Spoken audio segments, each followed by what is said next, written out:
Jordan Peterson and Richard Dawkins have a conversation about God. Jordan prioritizes myth and I prioritize fact. Peterson is talking about narrative and how things are truer than true, and then Richard Dawkins being like, I want to know, did it literally happen? It seems to me that one of the differences between us, apart from the fact that I'm more interested in the fictional and the aesthetic, is also that I'm more interested in the nature of moral truth than in the nature of fact. Yes, that's true. Yeah. The terminology of saying one is being too left-brained and one is being too right-brained can be very helpful there. It is the left hemisphere that is always wanting to know for certain, is it this or is it that? Whereas the right hemisphere is allowing things to be open, and it's mediated by the corpus callosum. Yeah, my job is to keep things on track here.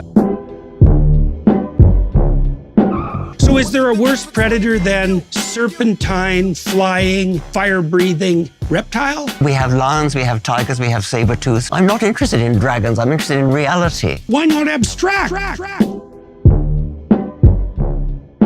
So a dragon is a pictorial representation of the abstracted concept of a predator. Yes. As you say, we already have the term predator, and so it might be useful in literature. I don't think the category of dragon is any less valid than the category of lion. Any less biological? Well, it depends on your level of analysis. The dragon's a meme. Yeah. It's a deep meme. It doesn't impress me. I like reality. Did Cain and Abel really exist? I think it's a silly question. I care about facts. I mean, did they exist or did they not exist? It's reflective of some order that's so profound and implicit that there isn't a better way of describing it than divine. You said that you were a cultural Christian, but what did you mean by that? Virtually nothing. I don't value Christianity as a truth system at all. The virgin birth, the resurrection, the miracles, do you believe in any of those? Do you believe Jesus was born a virgin?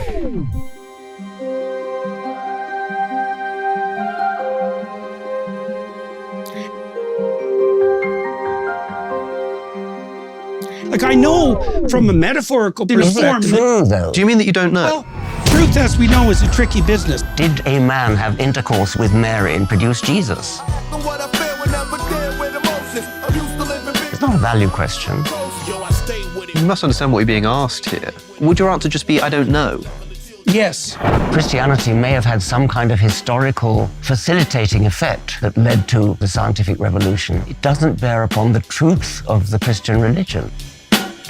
The world of value and the world of fact coincide in some manner that we don't yet understand. Those two pathways have to unify. I don't think we know how to unify them in the West. That's why there is this conflict between the scientific and the religious. The deity that's presented in the Old Testament takes embodied form in the New Testament. It's the Word made flesh. That does seem very far-fetched to me. We need to figure out how to bring those together. We're having trouble at the foundation of our culture. There's no evidence whatsoever from the scientific perspective that we can orient ourselves in the world merely in consequence of the facts. Sure. And that's a fact. It's quite wordy. It doesn't resonate with me at all.